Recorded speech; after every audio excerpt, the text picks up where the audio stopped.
네, 오늘 20절 말씀을 보니까요. 하나님의 나라는 언제 옵니까? 라고 바리새인들이 예수님에게 질문하고 있죠. 그러니까 여러분, 이 질문을 한다는 거는 하나님의 나라가 지금 이미 왔다는 건가요? 아니면 아직 안 왔다는 걸까요? 안 왔으니까 언제 오냐고 물어보는 거죠. 그죠? 그러니까 바리새인들의 생각으로는 하나님의 나라가 오지 않은 겁니다. 그러니까 언제 올 거냐고 물어보는 거죠. 근데 여러분, 이 질문은 바리새인들만 궁금했던 게 아니에요. 그러니까 이 질문을 하는 바리새인들만 궁금했던 것이 아니라 사실 예수님의 제자들도 궁금했습니다. 그러니까 어디를 보면 그걸 알 수 있냐면 사도행전 1장에 보면 예수님이 제자들에게 너희들은 예루살렘을 떠나지 말고 계속해서 기도하라고 하셨어요. 그러면 며칠 후에 뭐가 임하죠? 성령이 임해가지고 성령으로 세례를 받게 될 거다라고 그렇게 말씀하셨거든요. 근데 그때 제자들이 뭐라고 물어보냐면 주님이 이스라엘의 나라를 회복하심이 이때입니까? 라고 그렇게 물어보는 거예요. 여러분, 지금 예수님은 뭘 얘기하고 있죠? 예수님은 성령 강림, 이제 너희에게 보혜사 성령님을 주시게 될 거다. 그분은 내가 간 다음에 오시게 될 분인데 그분은 더 좋은 분이야. 막 이렇게 그 얘기를 하고 계시는데 제자들의 머릿속에는 뭘 생각하고 있어요? 이스라엘 나라가 언제 회복하냐요.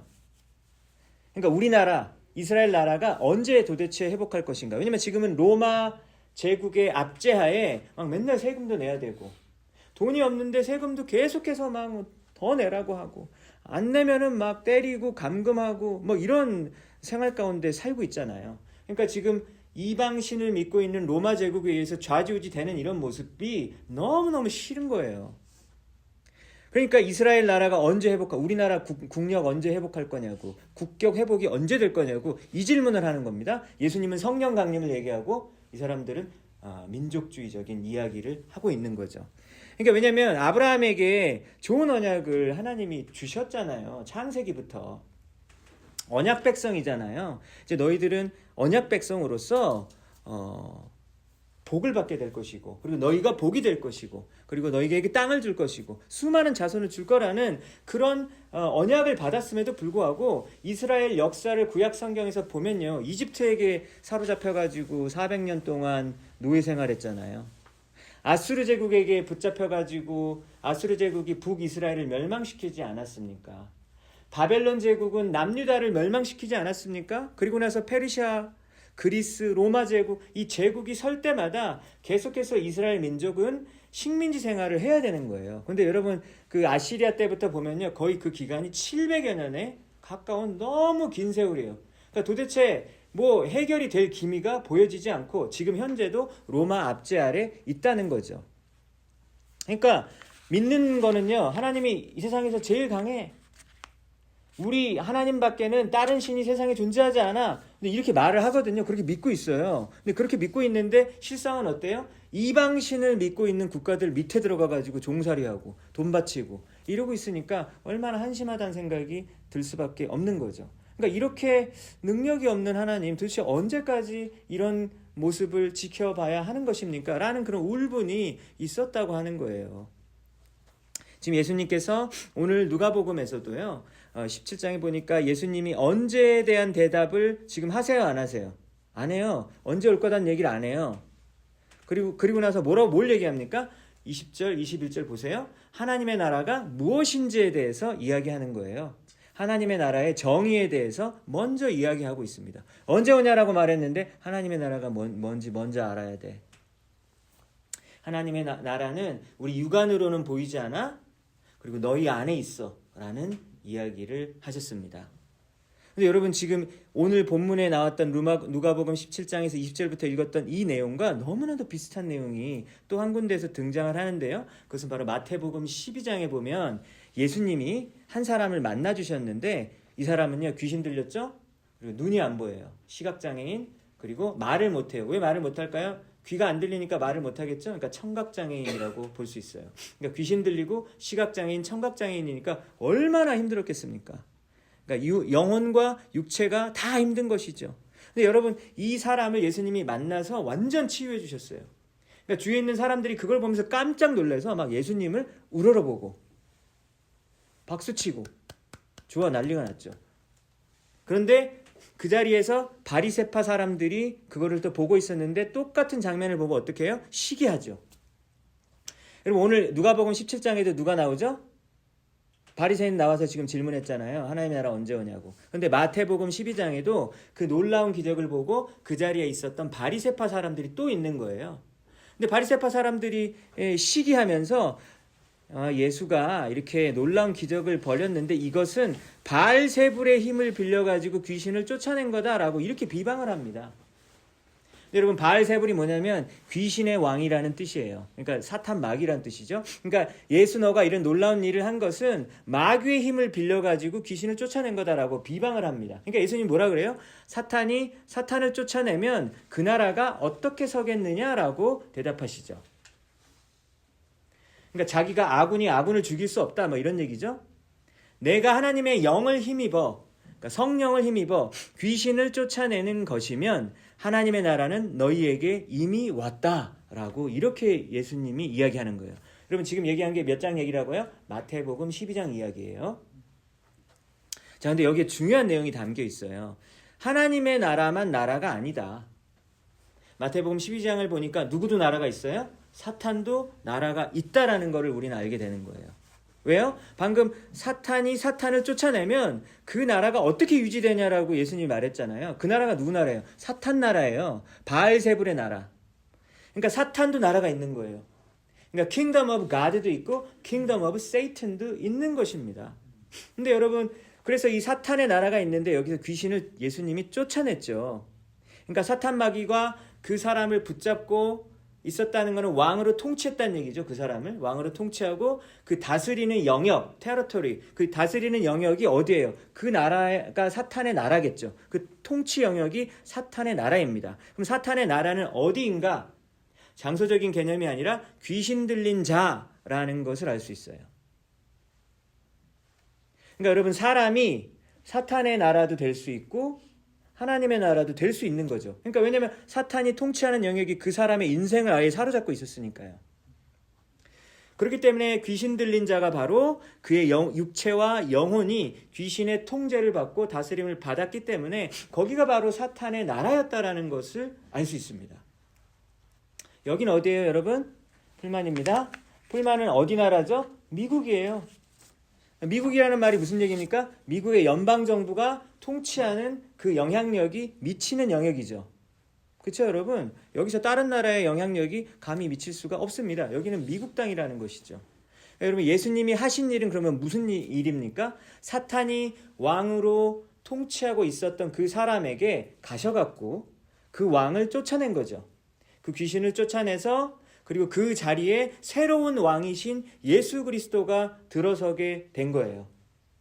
그러면 여러분 이 어떤 변화가 일어난 거냐면 사탄의 영토가 하나님의 영토로 바뀌게 되는 일이 벌어지게 되었습니다. 그럼 여러분 땅이 요만큼 있었는데 이만큼을 지금 더 얻은 거예요. 하나님의 나라가 확장된 것이죠. 그러니까 여러분 뭐 우리가 기도할 때만 하나님의 나라가 확장되게 하지 이게 무슨 말이에요 도대체? 이게 무슨 말이에요?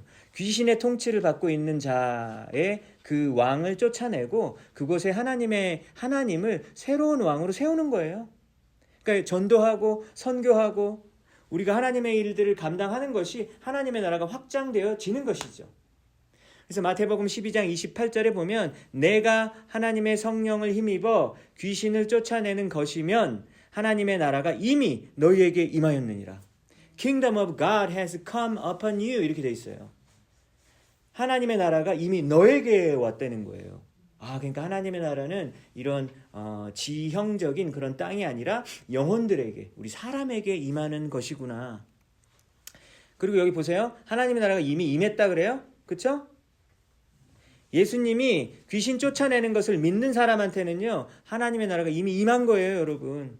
근데 바리새인들은 아까 뭐라 그랬어요? 하나님의 나라가 임하지 않았다고 생각하니까 언제 임할 건데요? 이미 임했는데 라고 예수님이 이야기를 하는 겁니다. 그러니까 여러분 안 믿는 바리새인들에게는 하나님의 나라가 없어요. 그러면 여러분 뭐 아무도 통치 안 하는 건가? 무정부 상태인가? 여러분 진공 상태 그런 건 없습니다. 우주는 진공을 싫어한다 그러잖아요. 거기 막 공기가 확 채우려고 그러잖아요. 여러분 영적인 것도 만약에 귀신이 나가면 그곳에 아무것도 없어요? 거기 하나님이 들어오시든지 다시 귀신이 들어와서 그 사람을 붙잡든지 이렇게 되는 거예요. 아무도 없는 상태는 없습니다. 그래서 주님의 일을 믿고 기뻐하는 자들에게 하나님의 나라가 임했다고 예수님이 말하는 거예요. 예수님이 그 사람 고친 거 보고 너무 잘하셨다, 너무 잘하셨다. 함께 기뻐하는 자들에게는 하나님의 나라가 임하게 된 겁니다. 그러면 여러분, 이 마태복음 12장 이야기에서 하나님의 나라가 임하게 된 사람은 누구죠? 그 시각장애인, 아까 시각장애인, 청각장애인, 귀신 들린 사람, 그 사람뿐만 아니라 그 주변에서 그 일을 목격하고 예수님을 믿게 된 사람도 하나님의 나라가 임하게 된 거잖아요. 그렇죠? 단순히 그 한 명 개인 귀신 들린 자만 임한 게 아니라 그것을 보고 믿은 자도 하나님의 나라가 되어진 것을 우리는 알 수 있습니다. 얼마 전에 한 분에게 연락이 왔어요. 이분은 많이 힘든 분이에요. 그래서 과거에 아주 오랜 세월 수년 전에 과거에 어떤 트라우마가 있어요. 굉장히 큰 피해를 당하신 분이에요. 그래서 너무 힘들어가지고 정신과 상담을 받은 지가 굉장히 오래됐고 그리고 약도 계속 먹고 있고 그래요. 근데 너무 고통스럽고 힘이 들어가지고 이거를 못 이기고 자기 팔목을 칼로 이렇게 자해를 합니다. 근데 믿음으로 결단하고 몇 달 동안 사실 끊었어요. 근데 칼을 다시 잡기 시작했다라고 이렇게 저한테 연락을 주셨어요. 그러면 여러분 이 사건에서 이 사람에게 무엇이 문제입니까? 누가 이렇게 이 사람을 이렇게 힘들게 만든 걸까요? 과거의 트라우마를 일으킨 가해자이겠죠, 여러분. 그렇죠? 그러니까 그 사람에게 나쁜 일을 저지른 그 범죄자, 가해자가 문제죠. 그 사람이 죄를 져갖고 이 사람이 피해를 당한 거예요. 근데 여러분 이 죄의 흔적과 이 죄의 결과가 이 사람에게만 남아있는 게 아니라 그냥 끝나지 않아요. 본인이 지금 희생자잖아요. 근데 희생자가 자신의 고통 속에서 오랜 세월 동안 탈출구를 찾지 못하고 자기 스스로를 또 가해를 하고 있어요. 그러니까 희생자가 또 희생자를 지금 또 이렇게 만들게 되는, 희생자가 또 희생자를 가해하는, 자기 자신을 가해하는 일이 벌어지고 있습니다. 여러분 이런 일이 근데 세상에 얼마나 많아요. 얼마나 많아요. 그러니까 여러분 이 비극적인 일들 있잖아요. 그러니까 지금 이건 한 사례일 뿐이고 이런 비극적인 일들이 우리 삶 가운데 얼마나 많습니까? 그러니까 여러분 바알세불, 마귀, 사탄이 하는 일이 요한복음에서 예수님이 뭐라 그랬어요? 죽이고 훔치고 파괴한다 그랬잖아요. 뭘 죽여요? 생명을 죽여요. 뭘 훔쳐요? 그 사람 가운데 있는 기쁨과 만족과 감사를 훔쳐가 버려요. 파괴해요. 뭘 파괴하죠? 그 사람 안에 있는 아름다운 하나님의 형상을 파괴합니다. 마귀가. 근데 마태복음 12장을 방금 보니까 누가 이런 일을 치유하고 회복할 수 있었습니까? 예수님이 그 일을 할 수 있었죠. 그러니까 마귀의 그 영역이었던 그 사탄의 나라를 부수고 그 사람을 붙잡고 있었던 왕이었던 바알세불을 몰아내고 예수님이 왕으로 들어서자마자 어떤 일이 벌어집니까? 자유와 구원과 기쁨과 참 즐거움이 이 사람에게 찾아왔어요. 여러분, 그러면 이 이야기를 들으시고 여러분의 막 가슴이 뛰셔야 돼요. 그러십니까? 나도 이러한 일을 하리라. 이게 바로 하나님 나라의 확장하는 데 있어서 내가 사용되어지는 것이죠. 여러분 언제냐고 물어보는 바리새인에게 예수님께서 먼저 하나님의 나라가 무엇인지 말씀하셨죠. 보세요. 20절을 볼까요? 하나님의 나라는 어떤 특성을 가지고 있습니까? 20절을 보니까 볼 수 있는 게 임하는 게 아니래요. 두 눈으로 볼 수 있는 게 아니래요. 육안으로 볼 수 있는 물질 세계가 아니라는 얘기예요. 우리가 이렇게 체험하고 느낄 수 있는 세상의 힘과 권력과 권세, 군사력, 정치력이 아니다라고 이야기하는 것입니다. 그러니까 그걸 육신의 눈으로 볼 수 없는 그런 영적인 세계다라고 예수님이 말씀해 주시는 것이죠. 21절 여기 있다 저기 있다라고도 말할 수가 없다. 그러니까 지리적인 위치를 위도 경도 좌표 찍을 수가 없다는 얘기죠. 그렇죠? 그러니까 그런 물리적인 어떤 세계의 것이 아니다. 두 번째 21절 후반부를 보면 너희 안에 있느니라 라고 말씀하셨잖아요. 하나님의 나라가 너희 안에 있대요. 그래서 여기 있는 너희 안에 있다를 그리스어를 직역하면 Kingdom of God is inside you예요. inside you. 너의 내부 안에 있다. 그러니까 엔토스라고 하는 그리스어 전치사인데 너희 안에 있다는 거거든요. 근데 이거를 해석하는 어떤 방식이 여러 개가 있는데 이렇게 해석을 합니다. 어떤 분들은 너희들의 마음 속에 있다고요. 그러니까 우리 영혼 속에. 그러니까 여러분 하나님의 나라가 어디에 있다고요? 우리 영혼 가운데 안에 있다고 이렇게 해석을 하는데 근데 이건 좀 문제가 있어요. 왜냐면 지금 여기서 너희들이 누구죠?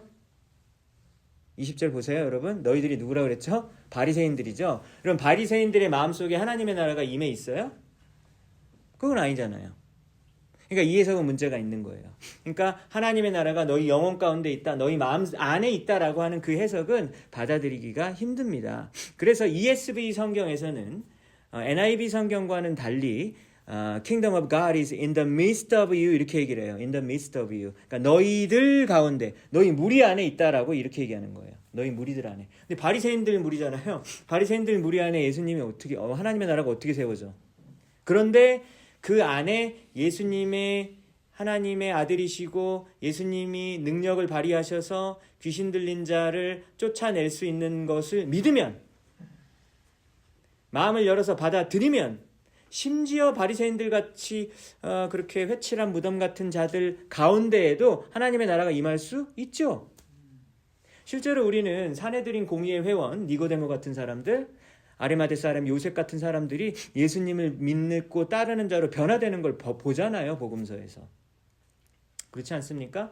여러분 그렇기 때문에 그 마음을 열고 그리고 하나님의 능력을 믿으면 그 안에도 하나님의 나라가 임할 수 있다라고 하는 것이죠.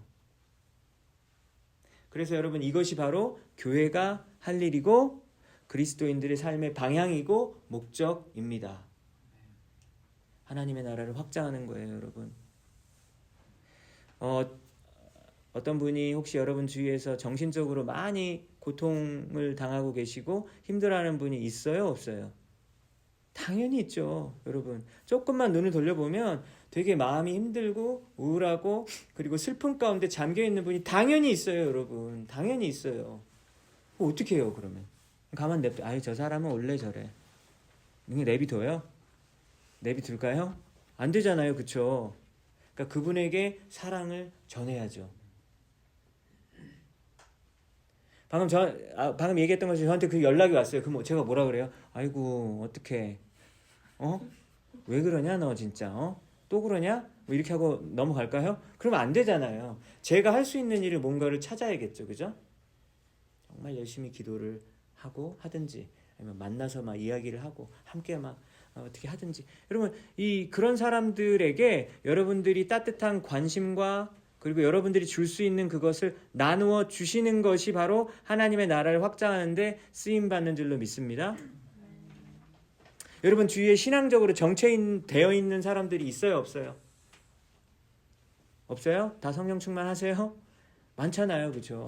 1월 초에 예배에 막 출석했지만 지금은 예배에 나오지 않는 우리 사람들 있어요. 제가 어저께 커피숍에서 만났다고요, 그 사람. 공부하고 있는데 저는 그냥 이렇게 가만히 있었는데 굳이 내려와가지고 인사하더라고요. 안녕하세요 이러더라고요. 그래가지고 제가 짐은 빠지지 않고 가는데 교회도 빠지지 않고 가도록 노력하겠습니다. 제가 아무 말도 안 했거든요. 왜 자기가 찔렸는지 그 말을 하는지 모르겠어요. 그러면서 그래 그럼 이번 주에 올 거지? 그러니까 어떻게 하셨어요? 이번 주에 갈 건데 이렇게 또 이 친구가 임기응변을 하는 건지 뭐 그러더라고요. 여러분 근데 신앙적으로 정체되어 있는 분들이 여러분 주위에 분명히 있어요. 그럼 여러분들이 그거를 두고 가만히 있고, 왜냐면 여러분 일도 이미 힘드신 게 많으시잖아요. 그렇기 때문에 여러분들이 그거를 가만 내비두시면 그 사람은 항상 그 상태로 있는 것이죠. 그러면 안 되잖아요, 여러분. 여러분들의 목장에 있는 분들, 여러분들의 구역에 있는 분들을 가만 냅두기 때문에 여러분 항상 이 상태로 그냥 있는 거예요. 누가 해요, 누가? 여러분들에게 하나님이 맡겨주셨다고 믿습니다. 여러분들 일어나셔야 해요. 영적으로 일어나셔야 합니다. 아직 예수님을 믿지 않는 자들도 우리 주위에 있거든요. 주중에 만나고 교제하고 기도하는 것이죠. 그래서 여러분들 안에 있는 그 복음의 능력이 그 여러분 안에만 계속 있어서 고이고 썩는 것이 아니라 때를 얻든지 못 얻든지 여러분 복음을 전하시는 여러분들 되시기 바랍니다. 그래서 여러분들의 삶의 방향이 하나님의 나라의 확장으로 나아가시는 그런 주님의 종들 되시기 바랍니다. 22절부터 보니까 제자들에게 하는 말씀이에요. 그러니까 아까는 바리새인들에게 말씀하셨고 22절부터 보니까 제자들에게 말씀하세요. 근데 제자들에게 말씀하실 때 22절을 보니까 인자의 날들 중 하루를 보려고 하겠지만, 그러니까 이것은 뭐냐면은 인자의 날들 중에서 한 날이라는 거예요. 하지만 그날을 너희들은 보지 못할 것이다. 먼저 결론부터 말씀을 드리면요. 그래서 인자의 날들 중 하루는 무엇을 의미하냐면 예수님 다시 오시는 날을 의미합니다. 예수님 재림하시는 날이에요. 근데 지금 방금 그 전에는 하나님의 나라를 얘기하다가 왜 예수 재림을 갑자기 얘기하시지? 왜 그러냐면요. 여러분 예수님 다시 오시는 그날에 지금 이미 온 하나님의 나라가 사실 지금은 부분적으로 오셨고 그리고 미완성의 모습이잖아요. 여러분이 지금 하나님의 통치 가운데 잡혀서 살고 계시겠지만 여러분들 죄 져요 안 져요? 죄 짓잖아요. 그렇죠? 그러니까 이건 온전한 하나님의 통치가 아직 아니라는 거예요. 그런데 예수님 다시 오시는 그날에 하나님의 나라가 완성이 되어지는 거예요. 이제 완벽해요. 완벽하게. 더 이상 여러분들의 눈물 흘릴 일도 없고 질병이 걸릴 일도 없고 우리가 가지고 있는 여러 가지 그런 고민들 어려운 일들 다 사라지는 날이 되어지는 것이에요. 그것이 바로 인자의 날들 중 하루입니다. 여러분 근데 인자가 뭐지? 인자가 그레이스인가? 근데 그 인자 말고요. The Son of Man이에요. 사람의 아들입니다. 그거 한자어로 인자라고 한 거예요. The Son of Man입니다. 그럼 여러분 복음서에서 여러 번 제가 말씀드렸죠. 복음서에서 인자라고 하면 그게 누구를 가리키는 말이었죠? 예수님이 자기 자신을 가리켜서 하는 말이 인자라고 늘 얘기했습니다. 그러니까 우리는 이제 인자 생각하면 Son of God도 있고 Son of Man이 있으면 Son of God는 예수님의 신성이고 Son of Man이면 예수님의 인성이다라고 이렇게 생각하기 쉽지만 사실 그게 아니라 복음서에 나오는 그 사람의 아들 그 인자는요. 구약성경 다니엘서 7장 13절에 보면 이런 말씀이 있습니다. 한번 그거 파워포인트 한번 보여줄까요? 네, 나와 있네요. 네. 다 같이 읽어보겠습니다. 시작. 내가 또 밤 환상 중에 보니 인자 같은 이가 하늘 구름을 타고 와서 옛적부터 항상 계신 이에게 나와 그 앞으로 인도되매. 여러분 다니엘서 7장 13절에 보면 다니엘이 환상 중에 보니까 인자 같은 이가 여기 똑같은 거예요. The Son of Man이 나오잖아요. 그러니까 복음서에서 처음 인자라는 말이 등장했던 것이 아니라 다니엘서에 이미 나왔는데 인자 같은 이가 하늘 구름을 타고 온대요. 누구예요? 우린 다 알잖아요. 데살로니가전서 보고 오면 누가 온지 알잖아요. 구름 타고 오는 분 누군지 알죠? 누구죠? 예수님이잖아요. 그러니까 예수님의 재림이라는 것을 우리는 알고 있다라고 하는 것이죠. 그러니까 여러분 구름 타고 오시는 인자 같은 이는 여러분 예수님의 인성이에요? 신성이에요? Human nature예요? 아니면 Divine nature예요? 신성이죠. 신적인 모습이에요. 신적인 모습을 이야기하는 겁니다. 그래서 인자의 날이라는 거는요. 예수님이 하나님으로 왜냐하면 지금 오실 때는 2000년 전에 오실 때는 베들레헴에서 갓난 아기로 너무나 가난한 집에 태어나가지고 감기 걸리고 그리고 또 막 힘들고 막 사람들이 때리고 막 얼마나 힘들어요. 약자의 모습으로 그리고 섬김의 모습으로 오셨다면 여러분 예수님 재림하셔 오실 때는 종으로 오시는 것이 아니라 이때는 왕으로 오시는 거예요. 그래서 그 날은 바로 메시아의 날이 되어지는 것입니다. 그래서 22절에서 인자의 날들 중 하루는 예수님의 재림날을 의미하는 것이다. 그래서 그날에 하나님의 나라가 온전히 임하게 된다. 완성이 되어진다라고 하는 것입니다. 그래서 여러분 누가 물어보는 거예요. 그래서 그러면 예수님을 지금 믿으면 뭐가 달라집니까? 라고 물어볼 수 있어요. 여러분이 달라졌습니까? 이 사회가 달라졌습니까? 사실 우리가 달라진 거는 우리 자신이 좀 알긴 하는데 옆 사람은 좀 모를 수 있죠. 내가 어떻게 바뀌었는지. 그리고 또 이 사회가 여러분 교회 때문에 그리스도인들 때문에 많이 바뀌고 엄청 좋아졌나요? 근데 그렇게 크게 좋아져 보이져 있는 것 같진 않아요. 아직도 전쟁이 일어나고 매일매일 뉴스 보면 아주 그냥 나쁜 일들이 매일매일 일어납니다. 여러분들이 그리스도인들이라서 세상 사람들보다 훨씬 더 착하세요? 비그리스도인보다 더 착하세요? 안 착하세요? 어떤 분은 좀 덜 착한 분도 있는 것 같아요. 어떤 분은 예수님을 안 믿는 분이 사실 더 착하고 더 선하게 사는 분도 사실 있단 말이죠. 교회가 세상에서 지금 얼마나 선한 영향력을 끼치고 있는가. 한국 리서치라고 하는 기관에서 2024년 조사를 해봤더니만 한국의 3대 종교 불교, 천주교, 개신교 중에서 4년 연속 최하위가 누구죠? 개신교죠. 근데 점수차가 너무 커요. 점수차가 커요. 그러니까 우리 교회 다니는 사람이라고 어디서 말하기도 사실 조금 그렇습니다. 우리 저희 학교, 대학교 우리 카톡방이 개설이 돼서 제가 목사라는 거를 우리 친구들이 알고 있더라고요. 몇 명이. 그래서 아우 목사님 막 이러는 거예요. 근데 제가 목사라는 말을 막 담대하게 할 수는 없었어요. 왜냐면 워낙 그 평판이 그렇게 좋지 않기 때문에 제가 언젠가 선한 영향력을 카톡방에 발휘할 때가 있을 것입니다. 하지만 지금은 아니다. 지금은 좀 이렇게 숨어 있습니다. 네. 그러니까 여러분, 예수님이 이제 분명히 소망이시잖아요. 그러니까 소망이라는 말은 미래와 연관이 되어지는 거잖아요. 근데 지금 현재를 보면 왜 크리스찬들이 이렇게 맥을 못 추고 왜 교회는 제대로 된 모습을 보이지 못하고 오히려 세상이 교회를 걱정해요. 교회가 그러면 안 되는 거 아닌가요? 예수님은 안 걸으시는데 교회는 왜 그런가요? 이런 얘기 너무 많이 듣고 있단 말입니다. 그렇다면 예수님이 소망이라는 말은 여러분 지금 현재 있는 우리 자신의 모습이 아닌 거죠. 그럼 어디에 우리가 소망을 걸어야 되는 거예요? 미래에 다시 오시게 될 인자의 날, 인자, 예수님, 주님이 다시 오시는 그날에 여러분 모든 것이 바뀔 것이고 모든 죄가 완전히 죄의 문제가 해결되어질 것이기 때문에 여러분 그날이 바로 소망의 날이 되어지는 것입니다.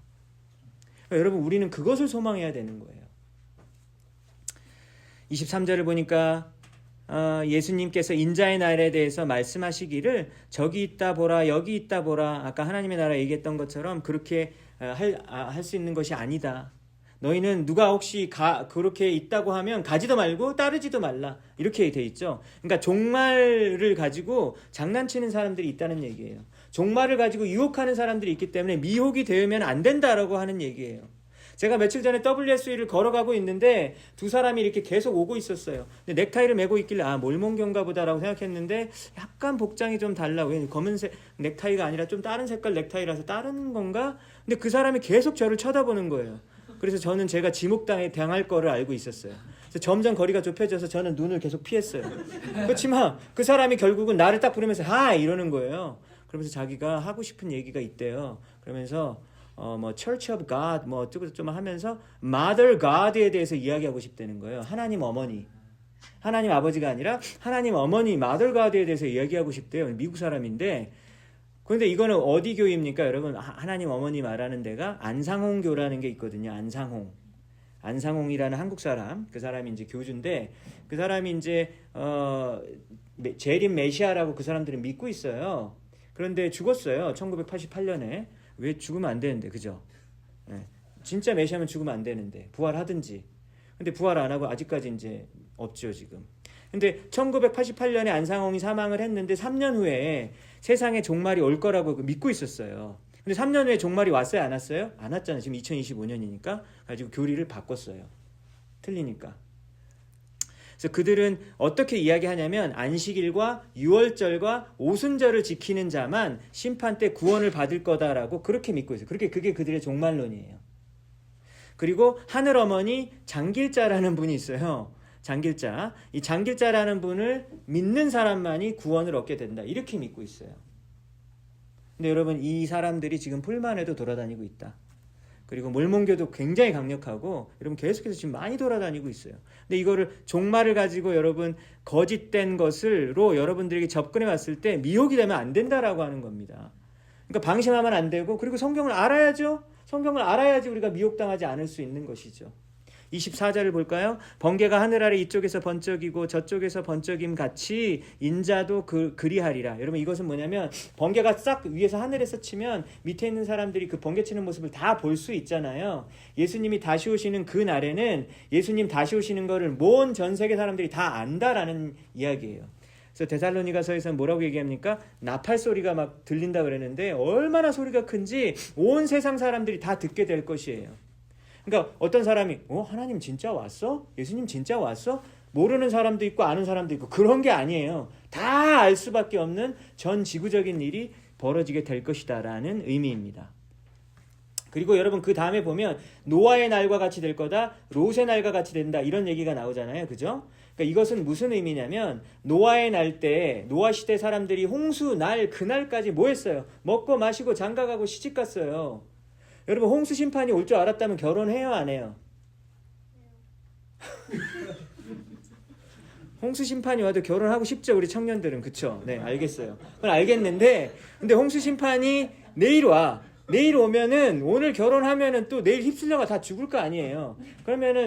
그러니까 결혼을 할 일이 아니라 배를 만들어서 살 준비를 해야죠. 배를 만들고 비상식량을 준비하고 그렇게 해야 되는데 그날까지도 그렇게 평상시 하던 일을 하고 있었다라고 그런 얘기예요. 그러니까 이건 어떤 걸 의미하냐면 주님이 다시 오시는 그날은 아무도 예측하지 못한다는 의미입니다. 그게 롯의 날도 그래요. 극도로 타락했었던 롯은 여기서 소돔에서 살고 있었던 아브라함의 조카 롯을 말하는 겁니다. 롯이 거기 살고 있었잖아요. 근데 그 소돔이 완전히 막 타락하고 그래서 하나님의 심판이 막 불과 유황이 하늘에서부터 떨어졌잖아요. 근데 그렇게 떨어지는 그 날까지 어떤 일을 했었습니까? 소돔 사람들이 그렇게 막 평상시 하던 일들을 막 먹고 마시고 사고 팔고 심고 짓고 하는 일들을 계속해서 해왔다는 얘기입니다. 평상시 일들을 대비를 하지 않고. 그리고 롯의 아내는 어떻게 했다고요? 거기 나오잖아요. 롯의 아내가 뒤를 돌아봤대요. 왜 뒤를 돌아봤을까요? 소돔에게 너무 아까운 거예요. 재산이 너무 아까운 거예요. 지금 불과 유황이 쏟아지는데도 지금 거기 우리 집안에 있는 뭐 금덩어리가 너무 아까운 거죠. 돈이 너무 아까운 거죠. 그러니까 그 뒤를 쳐다보다가 소금 기둥으로 된 이야기가 창세기에 나오지 않습니까? 여러분 그러면서 여기 뭐라고 나옵니까? 예수님이 그렇게 살려고 하는 자는 죽게 될 것이고 죽고자 하는 자는 살게 될 거다라는 말이 나오는 거예요. 그러니까 여러분 롯의 아내처럼 잘 살아보려고 막 미련이 남아가지고 이 세상 것에 미련이 남아서 아둥바둥하는 여러분 그런 자세로는요 소금 기둥이 되어진다라고 주님이 말씀하시는 거예요.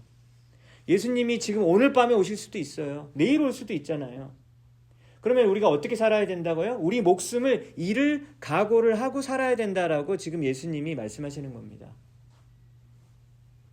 여러분 우리가 복음을 믿고 예수님을 믿을 때 뭐 이 정도면 제가 평균 이상인 것 같습니다. 여러분 이게 아니라는 거예요. 그쵸? 왜냐면 오늘 밤에 임할 수 있는 거잖아요.